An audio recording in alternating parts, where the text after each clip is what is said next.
होय, कंपनीचा मालक मी आहे. काय समजलास? मालक, सर्वे सर्वा. मालक म्हणजे सर्वे सर्वा मी आहे. मी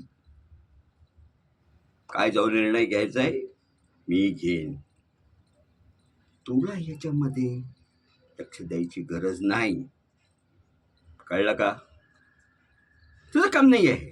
अरे कोणाला नोकरीला ठेवायचं, कोणाला नोकरीतून काढायचं, कोणाला कोणतं काम द्यायचं, कोणाला काम द्यायचं नाही, कोणाला कुठे पाठवायचं, हे सगळी कामं जी आहेत ती माझी आहेत, मालकाची आहेत. काय नुकसान नुकसान होईल तो माझा होईल. मी जबाबदार राहीन.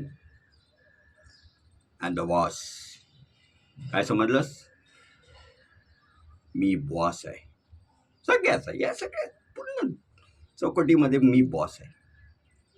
चौकटीच्या बाहेर जायची तुला गरज नाही, विचार करायची पण गरज नाही आहे का? मग कळतंय? गड त्याप्रमाणे काम कर. आपल्या कामाशी काम ठेव. चाल.